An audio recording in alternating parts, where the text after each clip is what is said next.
A Ilustre Casa de Ramírez, essa de Queiroz, parte 7. Com o chapéu na mão enxugando suor, entrou na horta, costeou o feijoal, e agora subitamente sentiu uma cólera amarga pelo desamparo em que se encontrara, numa quinta tão povoada, enxameando de gentes e dependentes. Nem um caseiro, nem um jornaleiro, quando ele gritara tão aflito, da borda da mãe d'água, de 5 criados nenhum acudira. E ele perdido ali, a uma pedrada da eira e da abegoaria. Pois que 2 homens corressem com paus ou enxadas, e ainda colhiam o casco na estrada, o malhavam como uma espiga. Ao pé do galinheiro, sentindo uma risada fina de rapariga, atravessou o pátio para a porta iluminada da cozinha. 2 jovens da horta, a filha da Críspula, a Rosa, tagarelavam regaladamente sentados num banco de pedra, sob a fresca escuridão da latada. Dentro o lume estralejava, e a panela do caldo fervendo recendia. Toda a cólera do fidalgo rompeu. Então, que sarau é este?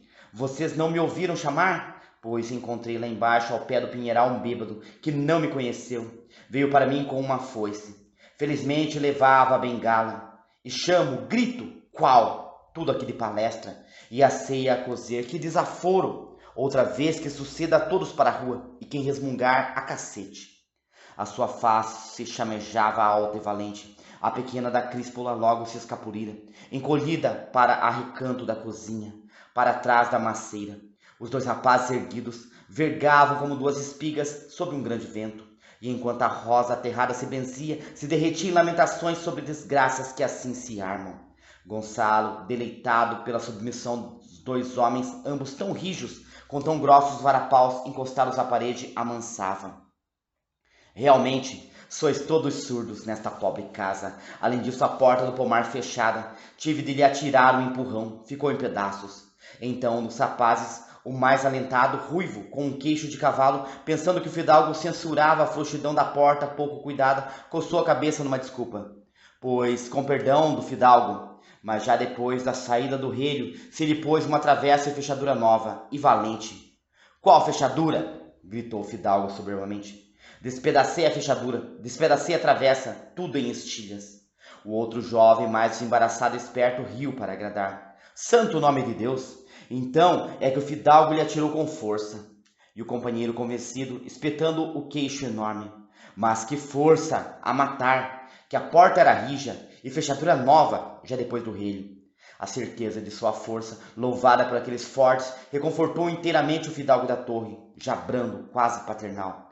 Graças a Deus, para arrombar uma porta mesmo nova, não me falte força. O que eu não podia, por decência, era arrastar aí por essas estradas um bêbado com uma foice até a casa do regedor. Foi para isso que chamei, que gritei, para que vocês o agarrassem, o levassem ao regedor. Bem, acabou. Ô Rosa, dê esses rapazes para a ceia mais uma caneca de vinho, a ver se para outra vez se afoltam, se aparecem. Era agora como um antigo senhor, um Ramírez de outros séculos, justo e avisado, que repreende uma fraqueza dos seus solarengos e logo perdoa por conta e amor das façanhas próximas. Depois, com a bengala ao ombro, como uma lança, subiu pela lôbrega escada da cozinha. E em cima, no quarto, apenas o Bento entrara para o vestir. Recomeçou a sua epopeia, mais carregada, mais terrífica, assombrando o sensível homem, estacado rente da cômoda, sem mesmo pousar a infusa d'água quente, as botas envernizadas, abraçada de toalhas que o ajoujavam. O Casco, o José Casco das Bravais, bêbado, rompendo para ele sem o conhecer, com uma foice enorme, a berrar, morra que é marrão, e ele na estrada diante do bruto, de bengalinha, mas atira um salto, a foiçada resvala sobre um tronco de pinheiro. Então arremete desabaladamente, brandindo a bengala, gritando pelo Ricardo e pelo Manuel, como se ambos o escoltassem. E ataranta o Casco, que recua, se some pela azinhaga, a cambalear, a grunhir. Hein? Que te parece? Se não é a minha audácia, o homem positivamente me ferra um tiro de espingarda. O Bento, que quase se babava, com o jarro esquecido a pingar no tapete, pestanejou confuso, mais atônito. Mas o senhor disse que era uma foice. Gonçalo bateu o pé impaciente. Correu para mim com uma foice, mas vinha atrás do carro, e no carro trazia uma espingarda. O Casco é caçador, anda sempre de espingarda. enfim estou aqui vivo na torre por mercê de Deus, e também porque felizmente nesses casos não me falta decisão. E apressou o Bento, porque com o abalo, o esforço, positivamente lhe tremiam as pernas de cansaço e de fome, além da sede. Sobretudo sede, esse vinho que venha bem fresco, do verde e do alvaralhão para misturar. O Bento, com um trêmulo suspiro de emoção atravessada, enchera a bacia, estendia as toalhas, depois gravemente: pois, senhor doutor, temos esse andaço nos sítios. Foi o mesmo que sucedeu ao senhor Sanches Lucena, na Feitosa. Como? Ao senhor Sanches Lucena? O Bento desenrolou então uma tremenda história trazida à torre durante a estada do senhor doutor em Oliveira, pelo cunhado da Críspula, o Rui Carpinteiro, que trabalhava nas obras da Feitosa. O senhor Sanches Lucena descera uma tarde, ao lusco-fusco à porta do mirante, quando passam na estrada 2 jornaleiros, bêbados ou facínoras, que implicam com o excelente senhor, e chufas, risinhos, momices. O senhor Sanches, com paciência, aconselhou os homens que seguissem, não se desmandassem. De repente, um deles, um rapazola, sacode a jaqueta do ombro, ergue o cajado. Felizmente, o companheiro que se afirmara ainda gritou: ai, rapaz, que ele é o nosso deputado. O rapazola abalou, espavorido. O outro até se atirou de joelhos diante do senhor Sanches Lucena, mas o pobre senhor, com o abalo, recolheu a cama. Gonçalo acompanhara a história, secando vagarosamente as mãos à toalha, impressionado. Quando foi isso? Pois disse ao senhor, quando o doutor estava em Oliveira, um dia antes ou um dia depois dos anos da senhora Dona Graça. O fidalgo arremessou a toalha, limpou pensativamente as unhas, depois com um risinho incerto e leve. Enfim, sempre serviu de alguma coisa ao Sanches Lucena ser deputado por Vila Clara. E já vestido, abastecendo a charuteira, porque resolvera passar a noite na vila a desabafar com o Gouveia, de novo se voltou para Bento, que arrumava a roupa. Então o bêbado, quando o outro lhe gritou: ai, que é o nosso deputado, caiu em si, fugiu, hein? Ora, vê tu, ainda vale ser deputado, ainda inspira respeito, homem. Pelo menos inspira mais respeito que descender dos reis de Leão. Paciência, toca a janta. Durante o jantar, misturando copiosamente o verde e o alvaralhão, Gonçalo não cessou de ruminar a ousadia do casco. Pela primeira vez na história de Santa Irinéia, um lavrador daquelas aldeias, crescidas à sombra da casa ilustre, por tantos séculos, senhora em monte e vale, ultrajavam Ramírez, e brutalmente, alçando o cajado diante dos muros da quinta histórica. Contava seu pai que, em vida do bisavô Inácio, ainda desde Ramilde até Corinde, os homens dobravam o joelho nos caminhos quando passava o senhor da torre, e agora levantavam a foice. E por quê?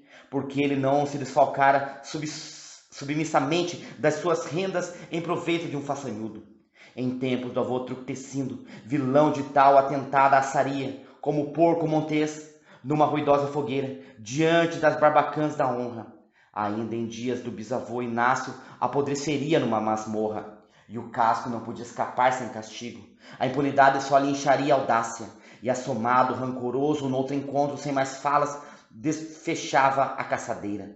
Oh, não lhe desejava um mal durável, coitado, com 2 filhos pequeninos, um que mamava, mas que o arrastassem à administração, algemado, entre 2 cabos de polícia, e que na triste saleta, donde se avistam as grades da cadeia, apanhasse uma repreensão tremenda do Gouveia muito seco, muito esticado na sobrecasaca negra, assim que devia resguardar por meios tortuosos, pois que não era deputado, e que com o seu talento, o seu nome, sua espantosa linhagem de avós que edificara o reino, carecia o prestígio de um Sanches Lucena, o precioso prestígio que suspende no ar os varapaus atrevidos.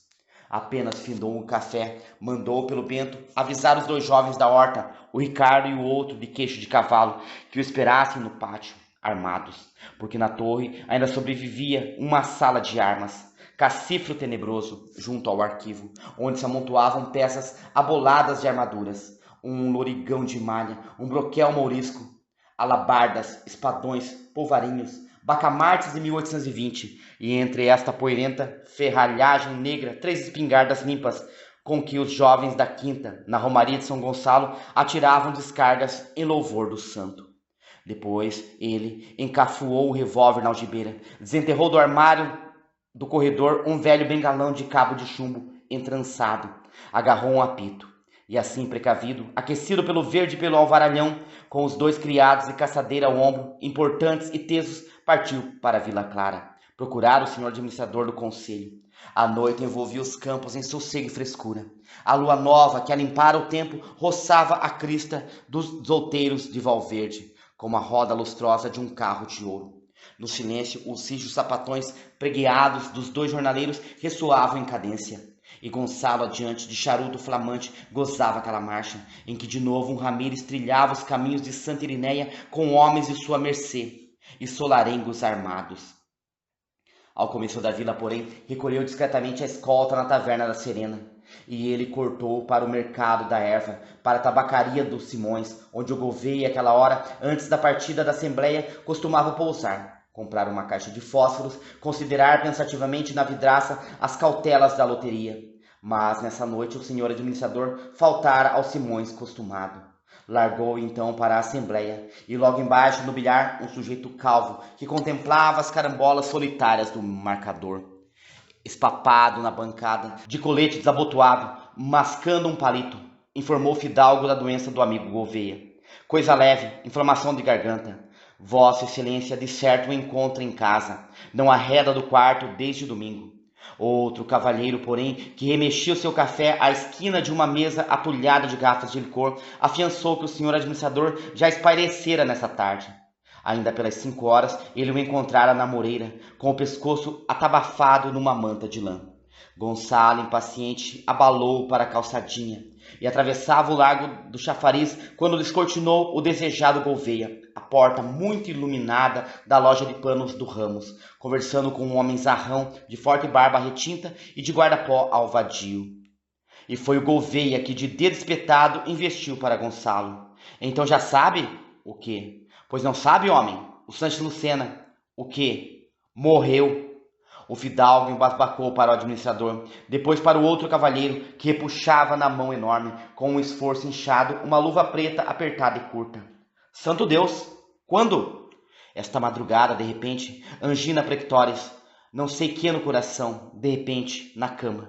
E ambos se consideraram em silêncio no espanto renovado daquela morte que impressionava a Vila Clara. Por fim, Gonçalo. E eu ainda abocado na torre a falar dele, e coitado como sempre com pouca admiração. E eu, exclamou Gouveia, eu que ainda ontem lhe escrevi, e uma carta comprida, por causa de um empenho do Manuel Duarte. Foi o cadáver que recebeu a carta.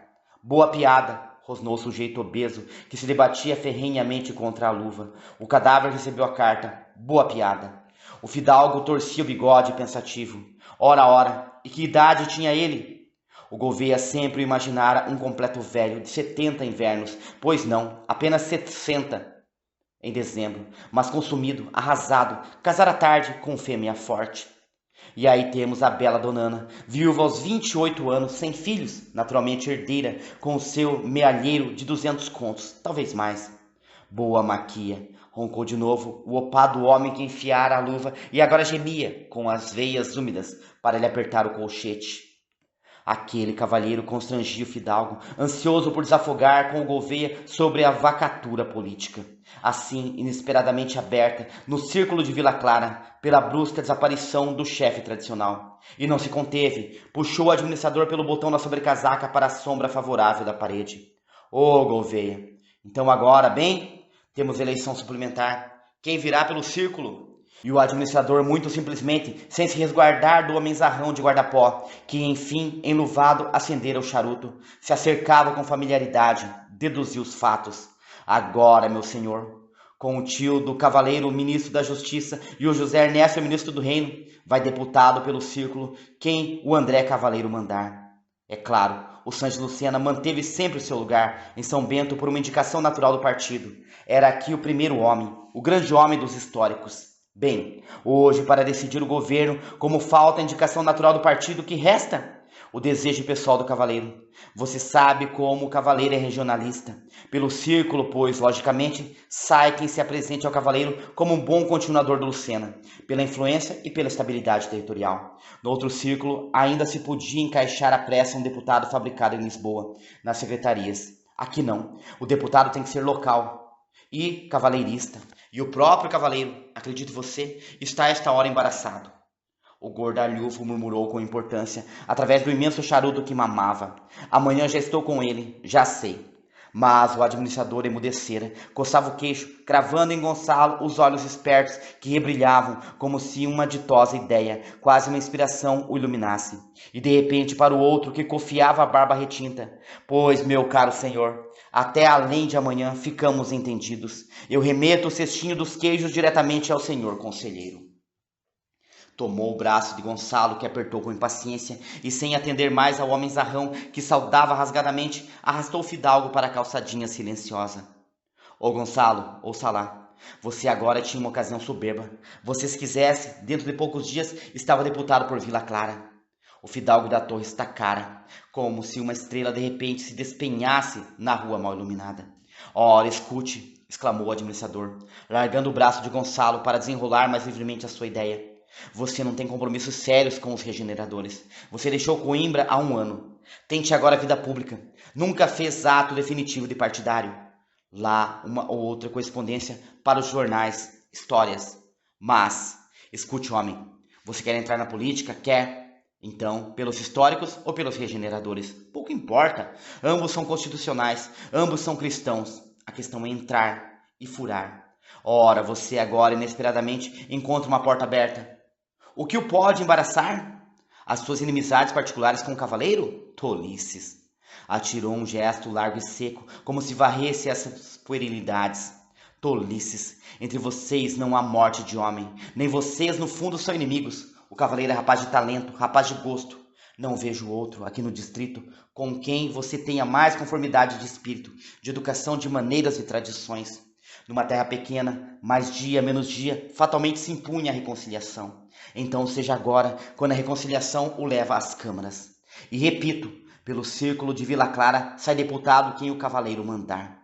O fidalgo da torre respirou com esforço na emoção que o sufocava, e depois de um silêncio em que tirara o chapéu, abanara com ele pensativamente a face descaída. Mas o cavaleiro, como você disse, é todo local, todo regional. Não quererá impor senão um homem como Lucena, com fortuna, com influência. O outro parou, alargou os braços. E então você, que diabo? Você tem aqui propriedade, tem a torre, tem Trechedo. A sua irmã hoje é rica, mais rica que o Lucena. E depois o nome, a família. Vocês, os Ramírez, estão estabelecidos. Consolaram em Santa Irinéia há mais de 200 anos. O fidalgo da torre ergueu com viveza a cabeça. 200? Há 1000, há quase 1000. Ora, aí tem, há 1000 anos. Uma casa anterior à monarquia, pelo menos coeva. Você é, portanto, mais fidalgo que o rei. E então, isso não é uma situação muito superior à do Lucena, sem contar a inteligência. Ô diabo! Que foi? A garganta, uma picadita na garganta. Ainda não estou consolidado.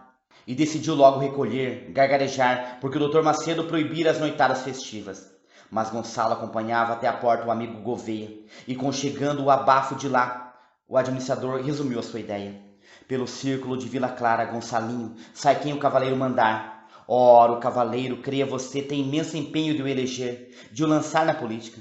Se você, portanto, estender a mão ao cavaleiro, o círculo é seu. O cavaleiro tem o maioríssimo empenho, Gonçalinha. Isso é que eu não sei, João Gouveia. Sei eu. E em confidência, na solidão da calçadinha, João Gouveia revelou ao fidalgo que o cavaleiro ansiava pela ocasião de reatar a velha fraternidade com o seu velho Gonçalo.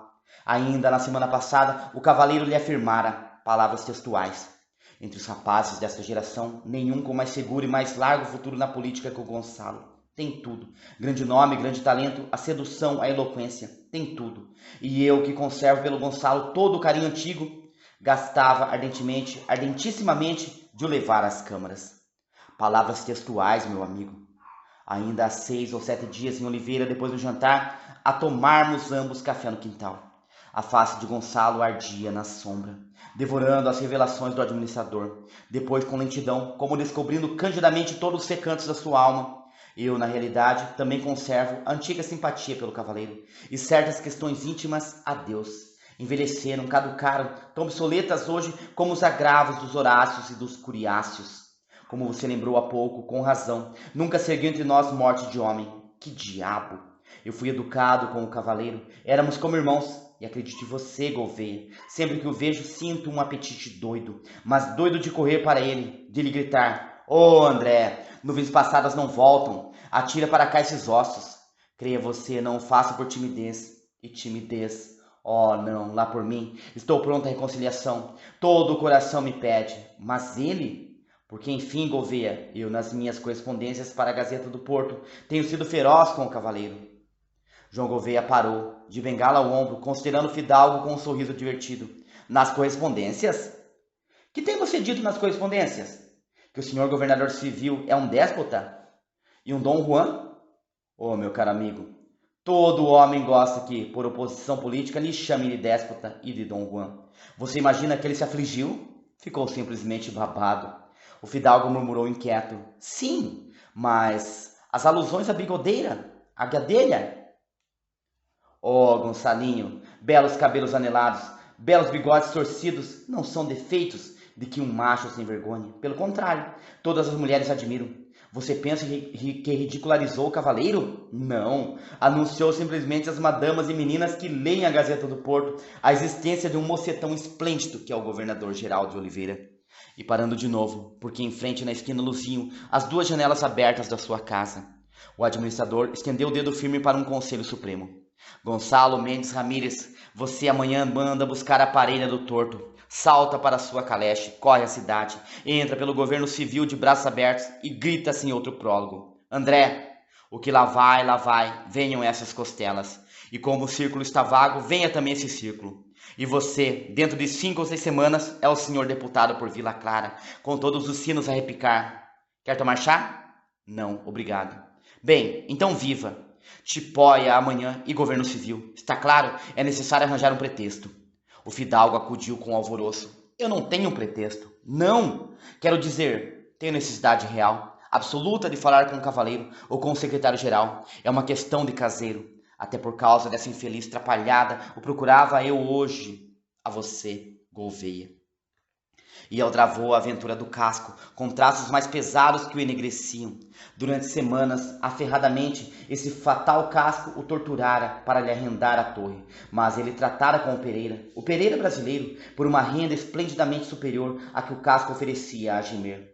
Desde então o casco rugia, ameaçava por todas as tabernas da freguesia, e nessa tarde surge de uma azinhaga, rompe para ele de varapau erguido. Mercê de Deus, lá se defendera, lá sacudira o bruto com a bengala. Mas agora, sobre o seu sossego, sobre a sua vida, pairava a afronta daquele cajado.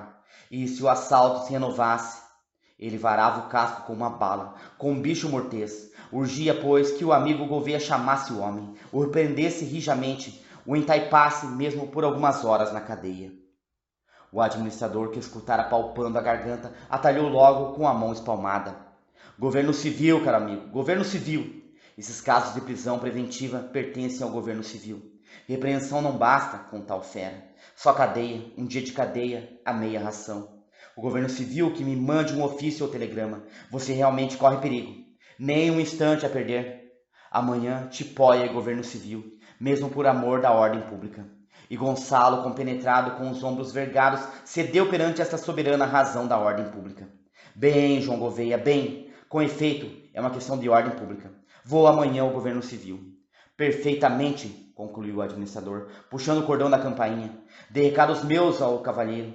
E só lhe digo que havemos de arranjar uma votação tremenda, e foguetório, e vivas, e ceia magna no gago. Você não quer tomar chá, não? Então, boas noites. E olhe, daqui a 2 anos, quando você for ministro, Gonçalo Mendes Ramírez, recorda esta nossa conversa à noite na calçadinha da Vila Cabral. Gonçalo seguiu pensativamente por em frente do correio, torneou a branca escadaria da igreja de São Bento, meteu, aliado e sem reparar, pela estrada plantada de acácias que conduz ao cemitério. E naquele alto da vila, donde ao desembocar da calçadinha se abrange a largueza rica dos campos desde Valverde a Craquede, sentiu que também na sua vida apertada e solitária, como a calçadinha, se alargara um aleijado espaço cheio de interessante bulício e de abundância. Era um muro em que sempre se imaginara irreparavelmente cerrado, que de repente rachava. Eis a fenda facilitadora. Para além, reluziam todas as belas realidades que desde Coimbra apetecera. Mas Mas no atravessar da fenda fragosa, de certo, se rasgaria a sua dignidade, ou se rasgaria o seu orgulho. Que fazer?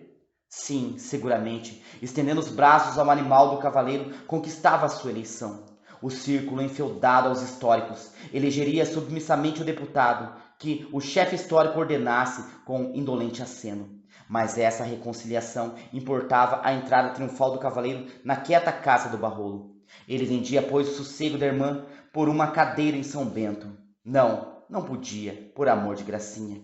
E Gonçalo suspirou, com ruidoso suspiro, no luminoso silêncio da estrada. Agora, porém, durante 3, 4 anos, os regeneradores não trepavam ao governo. E ele ali, através desses anos, no buraco rural, jogando voltaretes sonolentos na assembleia da vila, fumando cigarros calaceiros nas varandas dos cunhais, sem carreira, parado e mudo na vida, a ganhar musgo como a sua caduca. Inútil torre, caramba, era faltar covardemente a deveres muito santos para consigo e para com o seu nome. Em breve, os seus camaradas de Coimbra penetrariam nos altos empregos, nas ricas companhias, muitos nas câmaras, por vacaturas abençoadas como a dos Sanches, um ou outro mesmo, mas audaz ou servil ao ministério. Só ele, com talentos superiores, um tal brilho histórico, jazeria esquecido e resmungando como um coxo numa estrada, quando passa a romaria. E por quê? Pelo receio pueril de pôr a bigodeira atrevida do cavaleiro muito perto dos fracos lábios de Gracinha.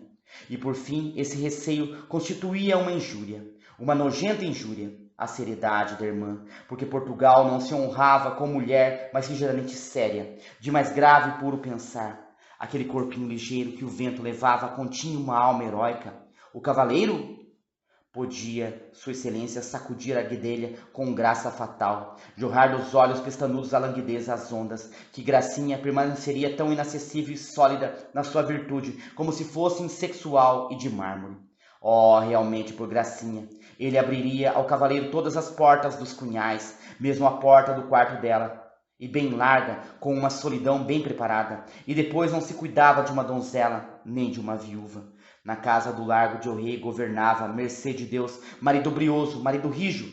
A esse, só a esse, competia escolher as intimidades do seu lar, e nele manter quietação e recanto. Não, esse receio de uma imaginável fragilidade de Gracinha, da sua honrada altiva Gracinha, esse receio perverso e louco certamente o devia varrer, com o coração desafogado e sorrindo. E na clara solidão da estrada, Gonçalo Mendes Ramírez atirou um gesto decidido e terminante que varria. Restava, porém, a sua própria humilhação. Desde anos, ruidosamente, conversando e escrevendo em Coimbra, em Vila Clara, em Oliveira, na Gazeta do Porto, ele demolira o cavaleiro e subiria agora, de espinhaço vergado, as escadarias do governo civil, murmurando o seu peccavi, meia culpa, meia máxima culpa. Que escândalo na cidade! O fidalgo da torre lá precisou e lá veio. Era o transbordante triunfo do cavaleiro, o único homem que no distrito se conservava erguido, pelejando, trovejando as verdades. Desarmava, emudecia e encolhidamente se enfileirava no séquito louva-minheiro de sua excelência. Bem duro, mas que diabo havia superiormente o interesse do país.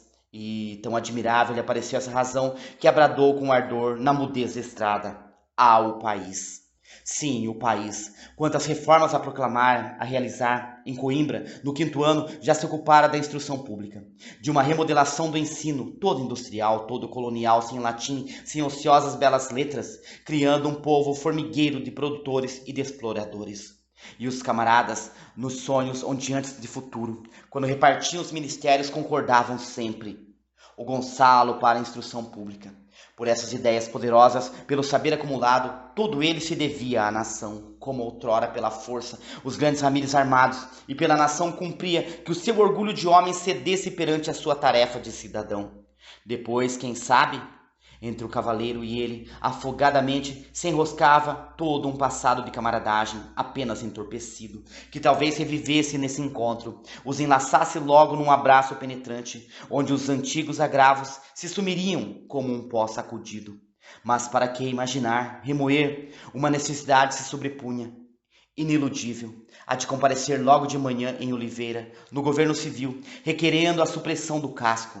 Dessa pressa dependia o seu sossego de vida e de inteligência. Nunca ele lograria trabalhar na novela, trilhar folgadamente a estrada de Vila Clara. sabendo que em torno o outro, pelas quelhas e sombras, rondava com a espingarda, e para não regressar aos costumes bravios dos seus avós, circulando através do conselho entre as carabinas dos criados, necessitava o casco domado, imobilizado.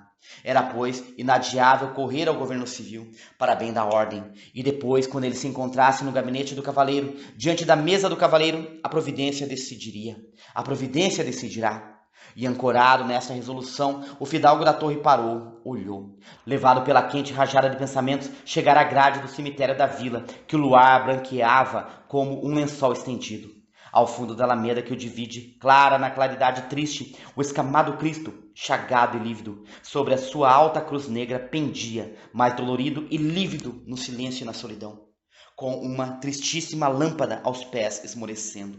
Em torno eram ciprestes, sombras de ciprestes, brancura de lápides, as cruzes rasteiras das campas pobres, uma paz morta pensando sobre os mortos, e no alto a lua amarela e parada. Então o fidalgo sentiu um arrepiado medo do Cristo, das lousas, dos defuntos, da lua, da solidão, e despediu numa carreira até avistar as casas da calçadinha, por onde descambou como uma pedra solta. Quando se deteve no largo do chafariz, um mocho piava na torre da câmara, melancolizando o repouso da Vila Clara, apagada e adormecida. Mais impressionado, Gonçalo correu à taberna da Serena, recolheu os criados que esperavam jogando a bisca lambida, e com eles atravessou de novo a vila até a cocheira do Torto, para recomendar que lhe mandassem à torre, às 9 horas da manhã, a parelha russa. Através do postigo, que se abrira com cautela no portão chapeado, a mulher do Torto gemeu indecisa. Ai, meu Deus, não sei se poderá. Ele às 9 tem um serviço, pois não faria mais conta ao fidalgo, aí pela volta das 11? Às 9, berrou Gonçalo. Desejava apiar cedo ao portão do governo civil para evitar a curiosidade daqueles cavalheiros de Oliveira, que depois do meio-dia se juntavam na praça, vadiando por debaixo da arcada. Mas às 9h30, Gonçalo, que até o luzir da madrugada se agitara pelo quarto num tumulto de esperanças e receios, ainda se barbeava em camisa, diante do vasto espelho de colunas douradas. Depois aproveitou a caleche para deixar na feitosa os seus bilhetes de pêsames à bela viúva, a dona Ana. Ao meio-dia, esfaimado, almoçou na vendinha, enquanto a parelha resfolegava, e batia a meia depois das 2, quando enfim se apiou em Oliveira, diante do portão do antigo convento de São Domingos, ao fundo da praça, onde seu pai, quando chefe do distrito, instalara faustosamente as repartições do governo civil. Àquela hora, já na frescura e sombra da arcada que orla um lado da praça, outrora Praça da Prataria, hoje Praça da Liberdade, os cavalheiros de Oliveira, mais desocupados, os rapazes, preguiçavam em cadeiras de verga à porta da tabacaria elegante e da loja do Leão. Gonçalo cautelosamente baixara as cortinas verdes da caleche, mas no pátio do governo civil, ainda guarnecido de bancos monumentais do tempo dos frades, esbarrou com o primo José Mendonça, que descia a escadaria fardado. Foi um assombro para o alegre capitão, jovem esbelto, de bigode curto, picado levemente de bexigas. Tu por aqui, Gonçalinho? E de chapéu alto? Caramba, deve ser coisa gorda. O fidalgo da torre confessou corajosamente. Chegava nesse instante de Santa Irinéia para falar ao André Cavaleiro. Está ele cá, esse ilustre senhor? O outro recuou, quase aterrado. Ao cavaleiro? É ao cavaleiro que vens falar? Santíssima Virgem. Então desabou Troia. Gonçalo gracejou, corando. Não se passará a desgraça épica como a de Troia. De resto, podia revelar ao amigo Mendonça o caso que o rastava a presença augusta de sua excelência, o senhor governador civil.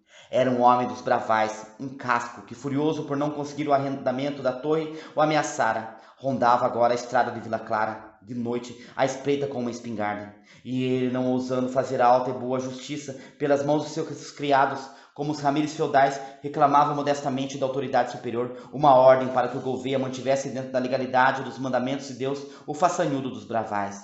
Só isto, uma pequenina questão de paz pública. E então o grande homem está lá em cima? Bem, até logo, Zezinho. A prima da saúde? Eu naturalmente janto nos cunhais. Aparece. Mas o capitão não despregava do degrau de pedra, abrindo pachorrentamente a cigarreira de couro. E que me dizes tu, a novidade? O pobre Santos Lucena. Sim, Gonçalo soubera na assembleia. Um ataque, hein? Mendonça acendeu, chupou o cigarro. De repente, com um aneurisma, a ler notícias. Pois ainda há 3 dias a Maricas e eu jantamos na Feitosa. Até eu toquei a 2 mãos com a dona Ana, o quarteto do Rigoleto. E ele bem, conversando, tomando a sua aguardentezinha de cana. Gonçalo esboçou um gesto de piedade e tristeza. Coitado, também há semanas o encontrei na Bica Santa. Bom homem, bem educado. E aí temos agora a bela dona Ana Vaga. Eu círculo. O círculo? Murmurou o fidalgo da torre, com risonho e desdém. A mim antes me convinha a viúva. É Vênus com 200 contos. Infelizmente tem uma voz medonha. O primo Mendonça acudiu com interesse. Uma convicção dedicada. Não, não. Na intimidade perde aquele tom empapado. Não imaginas? Até um timbre natural, agradável. E depois, menino, que corpo, que pele. Deve ficar esplêndida agora com o luto, concluiu Gonçalo. Bem, adeuzinho. Aparece nos punhais. Eu corro ao cavaleiro para que a sua excelência me salve com seu braço forte.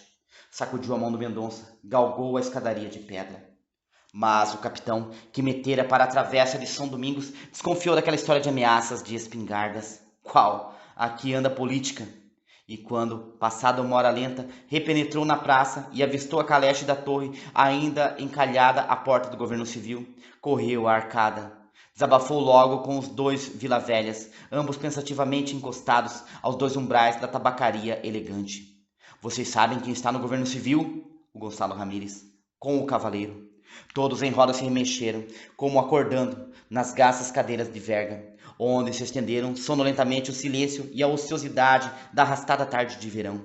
E o Mendonça citado contou que desde as 2 horas e meia Gonçalo Mendes Ramírez, em carne e osso, se conservava fechado como cavaleiro no governo civil, numa conferência magna.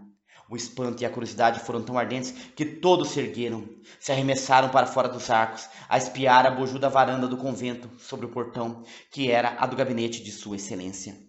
Precisamente nesse momento, José Barrolo, a cavalo, de calça branca, de rosa branca, na quinzena de alpaca, dobrava a esquina da Rua das Vendas, e o interesse todo daqueles cavalheiros se precipitou para ele, na esperança de uma revelação. Ô Barrolo! Ô Barrolinho, chega cá! Depressa, homem, que é caso rijo! Barrolo, ladeando, aproximou da arcada, e os amigos imediatamente lhe atiraram a nova formidável, apertados em volta da égua. O Gonçalo e o cavaleiro cochichando secretamente toda a manhã, a caleche da torre à espera, com a parelha adormecida, e já começavam a repicar os sinos da sé. Barrolo, num pulo, desmontou, e enquanto um garoto lhe passeava a égua, estacou entre os amigos, com o chicote detrás das costas, pasmando também para a varanda de pedra do governo civil. Pois eu não sei nada. O Gonçalo a mim não me disse nada, afirmava ele assombrado. Também já há dias não vem à cidade. Mas não me disse nada. E da última vez que cá esteve, nos anos da graça, ainda destemperou contra o cavaleiro. A todos o caso parecia de estrondo, e subitamente um silêncio esmagou a arcada, trespassada de emoção. Na varanda, entre as vidraças abertas, vagarosamente aparecera o cavaleiro com o fidalgo da torre, conversando, risonhos de charutos acesos. Os largos olhos do cavaleiro pousaram logo, com malícia, sobre os rapazes apinhados em pasmo à borda dos arcos. Mas foi um lampejar de visão. Sua excelência remergulhara no gabinete. O fidalgo também, depois de se debruçar na varanda, espreitar a caleche da torre. Entre os amigos rompeu um clamor. Viva! Reconciliação! Acabou a Guerra das Rosas. E as correspondências da Gazeta do Porto? É que houve peripécia tremenda. Temos o Gonçalinho administrador de Oliveira. Upa! Excelentíssimo! Senhor! Upa! Mas de novo emudeceram. O cavaleiro e o fidalgo reapareciam numa enfronhada conversa que os deteve um momento esquecidos na evidência da varanda escancarada. Depois o cavaleiro, com uma familiaridade carinhosa, bateu nas costas do Gonçalo, como se publicasse a sua reconciliação diante da praça maravilhada. E outra vez se sumiram, nesse passear conversado e íntimo, que os trazia da sombra do gabinete para a claridade da janela. Roçando as mangas, misturando o fumo leve dos charutos, embaixo o bando crescia mais excitado. Passara o Melo Alboim, o barão das Marches, o doutor delegado, e, chamados com ânsia, cada um correra, devorara esgazeadamente a novidade, embasbacara para o velho balcão de pedra que o sol dourava. Os grossos ponteiros do relógio do governo civil já se cercavam das 4 horas. Os 2 Vila-Velhas, outros rapazes, estafados, retrocederam às cadeiras da verga da tabacaria. O doutor delegado, que jantava às 4 e sofria do estômago, despegou desconsoladamente dos arcos, suplicando ao Pestana, seu vizinho, que aparecesse ao café para contar o resto. Melo Alboim, esse, enfiara para casa, em frente do governo civil, na esquina do largo, e da janela, disfarçado por trás da mulher e da cunhada, ambas de chambres brancos e de papelotes, sondava o gabinete de sua excelência, com binóculo. Por fim, bateram com estendida pancada às 4 horas. Então o barão das Margens, na sua impaciência borbulhante, decidiu subir ao governo civil para farejar. Mas nesse momento André Cavaleiro assomava de novo à varanda, sozinho, com as mãos enterradas no jaquetão de flanela azul. E quase imediatamente a caleche da torre largou da porta do governo civil, atravessou a praça com os estoures verdes meio corridos, descobrindo apenas aqueles cavalheiros ávidos, as calças claras do fidalgo. Vai para os cunhais? Lá o apanhava, pois, o Barrolo, e todos apressaram o bom Barrolo a que montasse, recolher-se para ouvir do cunhado os motivos e os lances daquela paz histórica. O barão das Margens até lhe segurou o estribo. Barrolo, alvoroçadamente, trotou para o largo de El-Rei. Mas Gonçalo Mendes Ramírez, sem parar nos cunhais, seguia para a vendinha, onde decidira jantar, dando um descanso à parelha enfalfada. E logo depois das últimas casas da cidade, subiu os estores, respirou deliciosamente com o chapéu sobre os joelhos, a luminosa frescura da tarde, mais fresca e de uma claridade mais consoladora que todas as tardes da sua vida. Voltava de Oliveira vencedor, furara, enfim, através da fenda, através do muro, e sem que a sua honra ou o seu orgulho se esgaçassem nas asperezas estreitas da fenda. Abençoado Gouveia, esperto Gouveia, e abençoada a esperta conversa na véspera, pela calçadinha de Vila Clara. Sim, de certo, fora custoso aquele mudo momento em que se sentara secamente, hirtamente, à borda da poltrona, junto da pesada mesa administrativa de sua excelência, mas mantivera muita dignidade e muita simplicidade. Sou forçado, dissera, a dirigir-me ao governador civil, à autoridade, por um motivo de ordem pública. E a primeira avença partira logo do cavaleiro, que torcia a bigodeira pálido. Sinto profundamente que não seja ao homem, ao velho amigo, que Gonçalo Mendes Ramírez se dirija.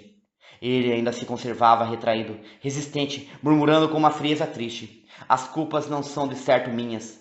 E então o cavaleiro, depois de um silêncio em que lhe tremera o beiço, ao cabo de tantos anos, Gonçalo, seria mais caridoso não aludir a culpas, lembrar somente a antiga amizade que pelo menos em mim se conservou a mesma, leal e séria. A esta sensibilizada invocação ele volvera, com doçura, com indulgência. Se o meu antigo amigo André recorda nossa antiga amizade, eu não posso negar que em mim também ela nunca inteiramente se apagou. Ambos balbuciaram ainda alguns confusos lamentos sobre os desacordos da vida, e quase insensivelmente se trataram por tu. Ele contou ao cavaleiro a torpe ousadia do casco, e o cavaleiro, indignado como amigo, mas como autoridade, telegrafara logo ao Gouveia um mandado forte para inutilizar o valentão dos bravais. Depois conversaram da morte do Sanches Lucena, que impressionava o distrito. Ambos louvaram a beleza da viúva, os seus 200 contos. O cavaleiro recordou a manhã, na Feitosa, em que, entrando pela porta pequena do jardim, se surpreendera, dentro de um caramanchão de rosas, a apertar a liga. Uma perna divina, ambos se recusaram rindo a casar com a dona Ana, apesar dos 200 contos e da divina perna. Já entre eles se restabelecera a antiga familiaridade de Coimbra. Era tu Gonçalo, tu André, o menino, o filho. Continua.